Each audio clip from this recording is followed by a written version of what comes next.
नमस्कार दोस्तों, news book में एक बार फिर से आपका स्वागत है। दोस्तों, इस समय आप लोग देख रहे हैं कि यूपी में तरह तरह का न्यूज चल रहा है और आप लोग सोचेंगे कि तरह तरह का न्यूज क्या चल रहा है, तो मैं आपको बताऊंगा कि इसमें पॉलिटिक्स यूपी में बहुत तेजी से हो रही है। मैं गगनदीप सिंह आपसे फिर रूबरू हुआ हूं और आपको आज ले चलता हूं यूपी न्यूज में। दोस्तों, यूपी न्यूज में क्या है, इस समय आप लोग देख रहे हैं कि जो सीएम की कुर्सी है उस पर तनातनी स्टार्ट हो गई है, मतलब तनातनी शुरू हो गई है कि सीएम की कुर्सी किसके हक में जाएगी। अब देखने वाली बात होगी, लेकिन अंदर खाने की यह भी खबर है कि केशव प्रसाद मौर्य को मुख्यमंत्री बनाने की धीरे धीरे अंदर से चाल चली जा रही है। अब देखने वाली बात होगी कि क्या केशव प्रसाद मौर्य सच में मुख्यमंत्री बन पाते हैं या उनको रिप्लेस करके कोई और ही बाजी मार लेता है।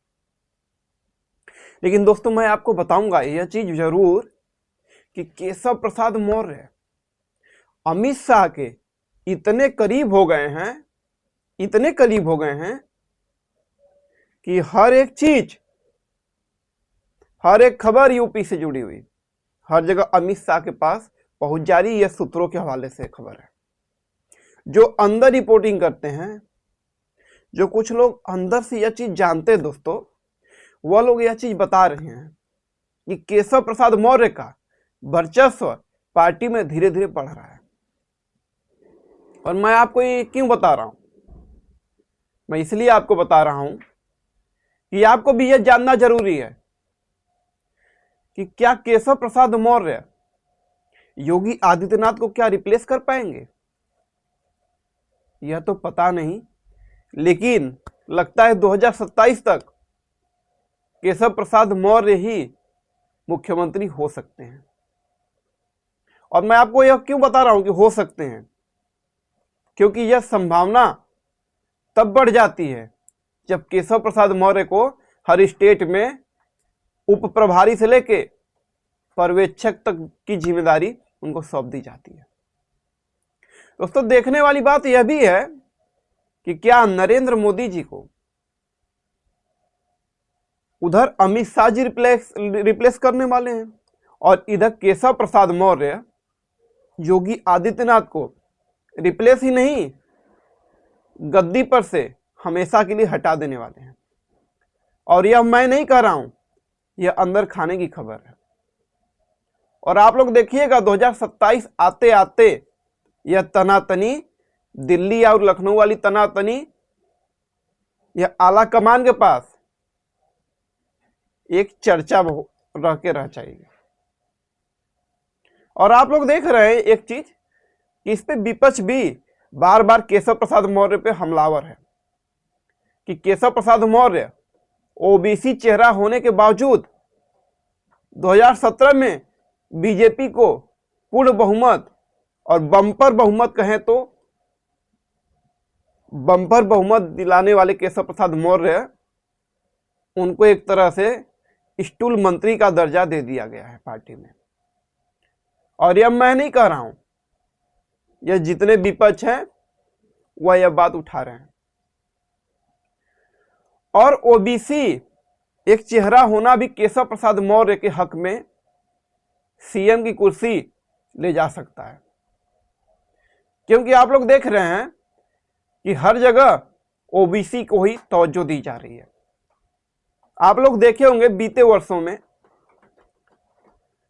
राजस्थान का मुख्यमंत्री बनाना हो या एमपी का मुख्यमंत्री बनाना हो, या आप लोग खुद इससे पहले जो बिहार में जो चुनाव हुआ था विधानसभा का, अध्यक्ष से लेके उप मुख्यमंत्री हो, या आप लोग देखे होंगे जो डिप्टी स्पीकर हो, सब लोगों को ओबीसी का ही चेहरा चाहिए। इसलिए दोस्तों, मैं आपको बताना चाहूंगा कि यह हकीकत होने वाली है कि क्योंकि केशव प्रसाद मौर्य के पक्ष में एक बात जरूर बैठ जाती है कि वो ओबीसी चेहरा भी हैं, और छोटा मोटा ओबीसी चेहरा नहीं, बहुत बड़ा ओबीसी चेहरा। और ओबीसी चेहरा तो है ही, लेकिन उनके साथ साथ वो आला कमान के इतने करीब हैं दोस्तों कि यूपी की कोई भी खबर, कोई भी छोटी मोटी खबर आला कमान के कानों तक तुरंत पहुंच जाती है। वो केशव प्रसाद मौर्य पहुंचाए या आपके ऊर्जा मंत्री श्रीकांत शर्मा जी पहुंचाए जो पूर्व में थे, या जो आप देखे होंगे जो मोदी जी के जो सलाहकार रहे हैं, सचिव रहे हैं, वह जो इस समय आप देख रहे हैं कि ऊर्जा मंत्री वही हैं, AK शर्मा जी, या वह पहुंचाएं या द्विवेदी जी पहुंचाएं या ब्रिजेश पाठक जी पहुंचाएं, लेकिन आला कमान के पास योगी जी की एक छोटी से छोटी खबर पहुंचाने वाले 4 से 5 नेता हैं। जो नहीं पहुंचाया उसको घर बैठा दिया गया। आप कहेंगे किसको घर बैठाया गया? आप देखे होंगे दिनेश शर्मा जो उप मुख्यमंत्री थे उत्तर प्रदेश के, उनको भी घर बैठा दिया गया। क्यों बैठाया गया? क्योंकि आला कमान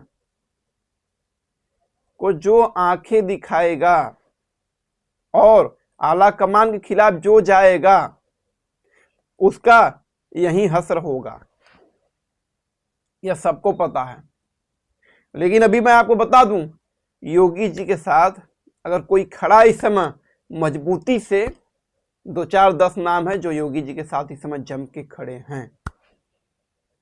गौरीगंज से विधायक, आप देख रहे होंगे गौरीगंज से विधायक जो हैं राकेश प्रताप सिंह, गोसाईगंज से विधायक अभय सिंह, पूजा पाल प्रयागराज, महाराजी प्रजापति जो करीबी मानी जा रही थी योगी जी के, लेकिन अखिलेश यादव जी उनके शादी में जाके, उनके लड़की के शादी में जाके उन्होंने यह जो साबित कर दिया कि मैं रूठा नहीं हूं,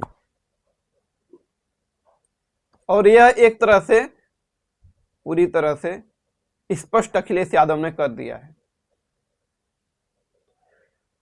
धनंजय सिंह हो, राजा भैया हो, बड़े बड़े नेता हो, अरविंद गोप हो, बड़े बड़े नेता हो, वो अखिलेश यादव जी के टच में ना होकर योगी जी के टच में भरपूर तरीके से हैं। गोरखपुर के सांसद रवि किशन, वह भी योगी जी के सिपा सलार और करीबी माने जाते हैं दोस्तों। अब देखने वाली बात होगी, क्या योगी जी के साथ ही रवि किशन रहते हैं, या जब पाला बदलता है, जब गद्दी बदलती है तो वह भी अपना मिजाज बदल लेते हैं। लेकिन एक चीज मैं आपको कंफर्म बताऊंगा कि केशव प्रसाद मौर्य का मुख्यमंत्री बनना लगभग में तय माना जा रहा है। 2027 देखिएगा आप, 2027 आते आते केशव प्रसाद मौर्य मुख्यमंत्री बन जाएंगे। और यह मैं नहीं कह रहा हूं दोस्तों, यह सब जो अंदर की बातें जो लोग जानते हैं, जो नेता जानते हैं, वह ये भी जानते हैं कि योगी हो, केशव प्रसाद मौर्य हो, और इनके में कितना तनातनी चल रही है वह वही लोग जानते हैं। और किसी से यह छिपा भी नहीं है। इससे पहले आप लोग ने देखा होगा स्टेज पर कि योगी जी बोलते हैं कि सरकार बड़ी है, उसी स्टेज पर जब केशव प्रसाद मौर्य की बारी आती है तो वह साफ साफ बोल देते हैं, साफ साफ शब्दों में, कि सरकार से बड़ा संगठन है। अब जो राजनीति को जानने वाले लोग होंगे, इतना तो उनके लिए बहुत ही बात है, बहुत जान लीजिए समझने वाली बात है। अगर जो राजनीति को जानने वाले लोग हैं उनके लिए जब इतनी बातें हो गई तो भाई संगठन बड़ा है, इसका मतलब क्या है? संगठन आपके लिए अड़ा है और आपके लिए ही खड़ा है, इसीलिए संगठन बड़ा है। यह केशव प्रसाद मौर्य पे लागू होती है बात, क्योंकि संगठन बड़ा कब है? जब आपके लिए अड़ा है और आपके लिए खड़ा है तब संगठन बड़ा है। ये केशव प्रसाद मौर्य ने बोलकर योगी जी को साफ साफ शब्दों में और साफ साफ लाइन में स्पष्ट कर दिया है कि मैं जब भी खड़ा रहूंगा अमित शाह और नरेंद्र मोदी जी के साथ खड़ा रहूंगा और उनका मैं सिपाही हूं, आपका नहीं। आप मुख्यमंत्री हो जाइए या कुछ भी हो जाए, मैं आपका सिपाही नहीं हूं।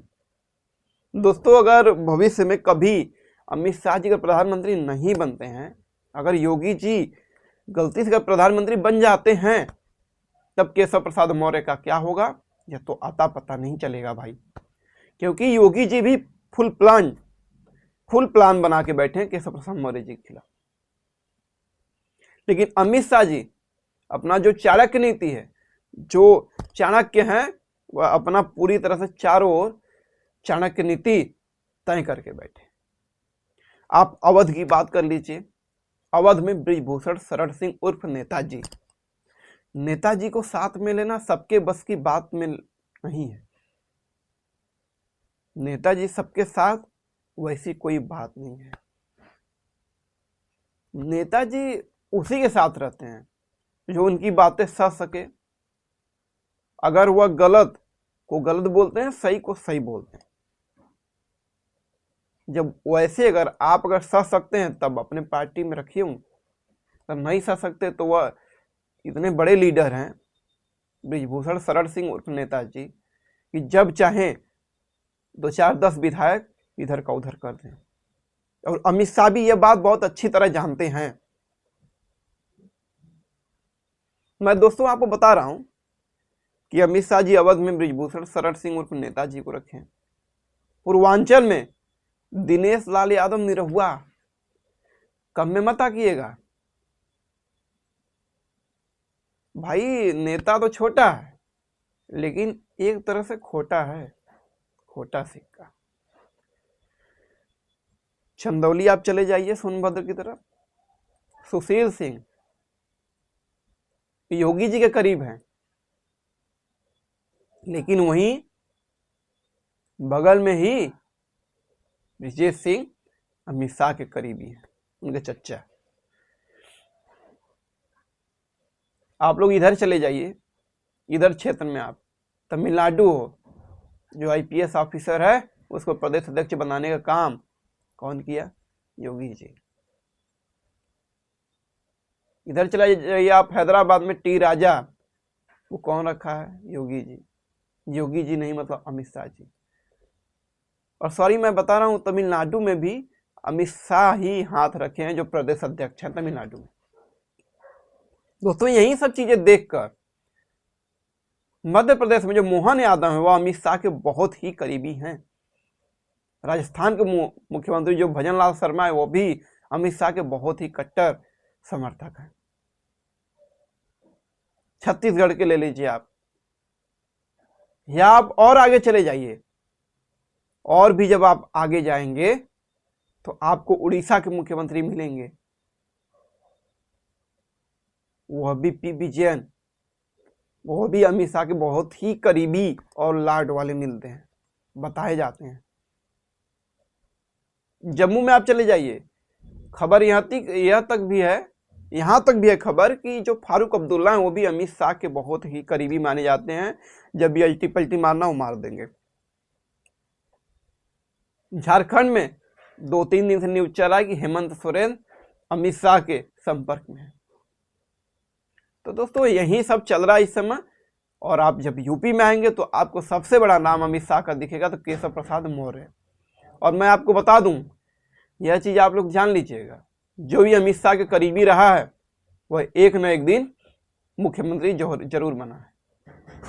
वो आज हो, कल हो, परसों हो, लेकिन वह मुख्यमंत्री की कुर्सी तक पहुंच चुका है। अब देखने वाली बात होगी क्या केशव प्रसाद मौर्य भी वही काम हो पाता है कि नहीं हो पाता है, यह तो देखने वाली बात होगी। लेकिन लगभग में 2027 में केशव प्रसाद मौर्य का मुख्यमंत्री बनना भी तय माना जा रहा है। और इसके पीछे कोई अगर वजह बताई जा रही है तो बाबा जी को कुर्सी पर से हटाना और केशव प्रसाद मौर्य को उसी इज्जत से, स्टूल से बड़ी कुर्सी पर बैठाना, यही चल रहा है। और अंदर खाने की यह भी खबर है कि 2026 में उनको कोई बड़ी जिम्मेदारी, प्रदेश संगठन, प्रदेश अध्यक्ष भी बनाया जा सकता है।